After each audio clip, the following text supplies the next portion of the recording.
Da oggi anche i centri commerciali possono tornare a lavorare nel fine settimana e infatti si vedono già i parcheggi pieni dalle prime ore del mattino perché tra la gente c'è tanta voglia di tornare a fare shopping e ad avere un po' di normalità.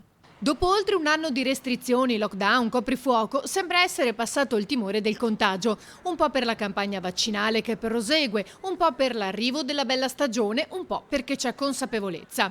E anche un giro al centro commerciale nel fine settimana sembra un traguardo raggiunto. Chi per un motivo, chi per un altro. Era ora.